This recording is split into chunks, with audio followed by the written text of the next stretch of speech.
Hello guys, Devin752 here. Today I'm going to be showing you another build that I've been working on. I've been postponing it for the last 2 months, but here it is finally. Okay, so first off, I'm going to explain how the build works. It's kind of complicated, so be ready for a lot of information at once. First off, it works like this. You bleed your enemies, and that bleed is reflected back to you with the help of this jewel. So this jewel reflects every bleeding or poison that you inflict on your enemies. You inflict bleed with these nodes, so this is 15% chance, and this one is another 15% chance. The problem with these nodes is that you inflict poison as well. But more on that a bit later. First off, why do you want to be bleeding? Because of this. We're using red trail boots that if you're bleeding, each hit that you inflict on an enemy, it generates a frenzy charge. This way, we don't have to use Auto Sacrifice or Terminus Est. This way we can use Ngamahu's Flame. But now you're thinking, but wait, if we're doing physical damage, that bleed is going to be absurd. I mean, it's going to deal a lot of damage. Well, the thing with that is that Ngamahu's Flame converts 50% of physical damage to fire damage. In addition to that, I went for these nodes that convert 20% of physical damage to cold, and this one another 20% physical damage to cold. And this way, we're only doing 10% physical damage. So it's going to be a really small bleed, but enough that it triggers the effect of red trail. So what we're doing basically is inflicting enemies with bleed. We have like 30% chance on hit. We have multi-strike, so we attack as much as we can. And then we get frenzy charges. And this way we sustained our flicker strike.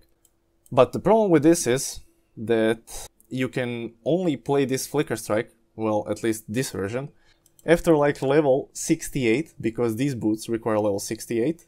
Ngamahu's Flame requires level 55. And this amulet that reduces the bleeding damage, as you can see, moving while bleeding doesn't cause you to take extra damage, which, trust me, you need, requires level 74. So the minimal level for this build to work is like level 68, because then you get the red trail. Okay, so that's how it works. And why did I choose this one? Because I wanted to just see a flicker that fires off molten balls. I don't know. And I wanted something unique, I guess. Plus, as you can see, I did all of the guardians, which you will see later. The shaper is another story. I think I'm going to film that as well. Let's go over the tree. So what you want to be doing first, you want to take attack speed, life, you can skip the extra one for now. Go here, take Art of the Gladiator, just go here, you don't even have to take the Destroyer, because you're not going to be using two-handers probably in the beginning. I mean, you can, if you will, then take it, because until level 68, you gotta use another build. I mean, that's just how it is. This special flicker doesn't work any other way. So I suggest taking either Sunder. Sunder is easy. Just dual wield something, or take a two-hander and just bash away. So yeah, take these. Here you don't have to take the mana nodes that's required for the flicker. So the flicker requires this mana leech node and these two nodes to work on bosses as well. You can take this jewel socket and prepare it, but don't fill it with the golden rule yet. You want to fill it when you complete all the other conditions. Oh yeah, one more thing. Because you're inflicting poison damage on yourself, you will have to take the Desert Springs improvement to this Pantheon power, which is tier 13, which is kind of a problem.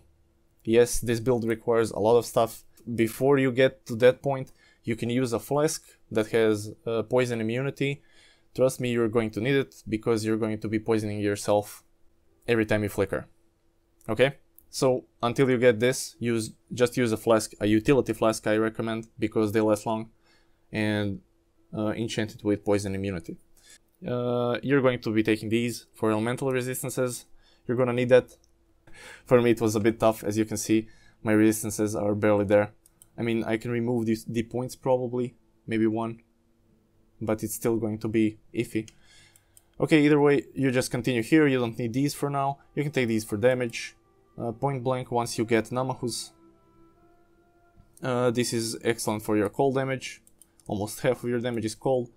Life nodes, just focus on life nodes for now. Deconversion also needed for the build to work. This is elemental damage. 90% of your damage is elemental damage, as you can see. Herbalism. You can actually focus the frenzy charges, I mean, in anticipation for the flicker strike, but it's also good with blood rage at start. Skip the jewel socket. You can take the crit nodes. Acrobatics, this is excellent. Actually, if you don't want this, you don't need to have this, you can actually go for iron reflexes.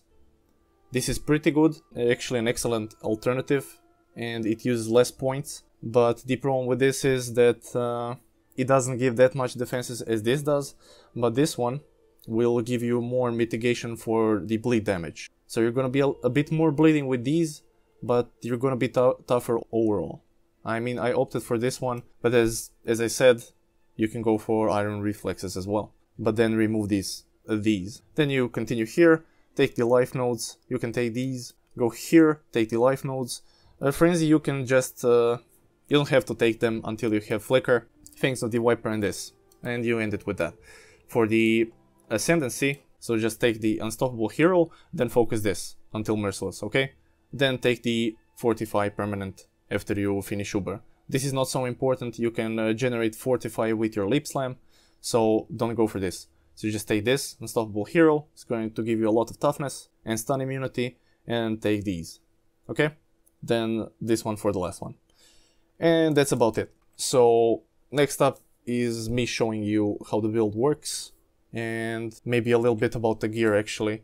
So I went for the belt of the Deceiver. It gives us 10% more damage. This is logical, we need elemental resistances, we need life. The reduction from crit strikes is also pretty good. Belly of the Beast, elemental resistances, life, everything you want. You can also use a good yellow chest. For the amulet we set this. The helmet, I got pretty lucky with the helmet. You want flicker strike damage enchant or flicker damage per frenzy charge. Both are good. Ngamahu's flame, which is linked to greater multiple projectiles, elemental focus, concentrated effect, physical projectile attack damage, added fire, and elemental damage with attacks. Gloves, you can use the ancestral protector. This is pretty good for bossing, for example. It gives you a nice boost to DPS. You can use the leap slam here, so just link leap slam, blood magic, and faster attacks.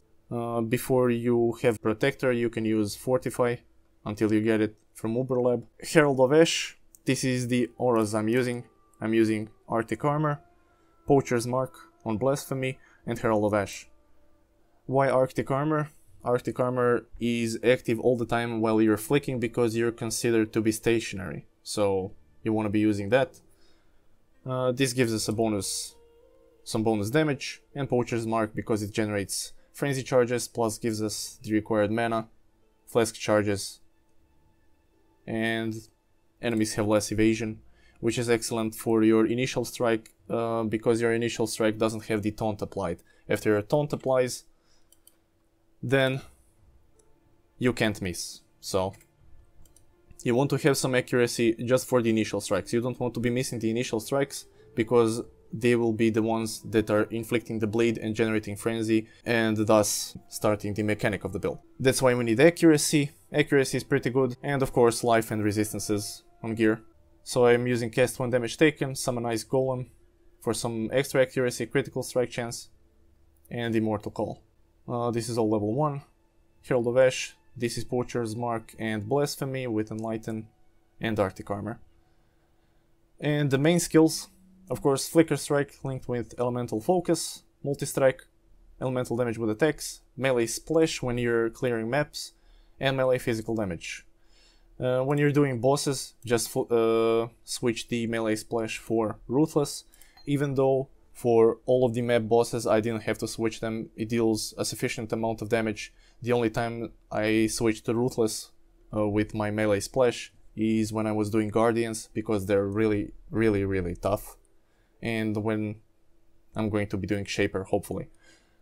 But I've already tried him once and it was kinda hectic. And this is basically it. these are the flasks: Atsiris Promise, Diamond Flask, Curse Immunity, Freeze Immunity on a silver, and Lion's Roar, excellent flask for you. And Divine Flask with the Bleeding Immunity, just for the cases when you get inflicted with corrupted bloodlines. You need to have something that will remove the bleed. My recommendation is that you take the instant recovery so it doesn't hinder your build mechanic, because if it hinders, then you won't be generating frenzy charges. I hope you guys understood everything. If you have any more questions, ask me on the forum. I'm going to be active constantly. And now I'm going to be showing you some clips that I've filmed, and that's about it. Hope you guys enjoyed, and I'll see you next time. Bye!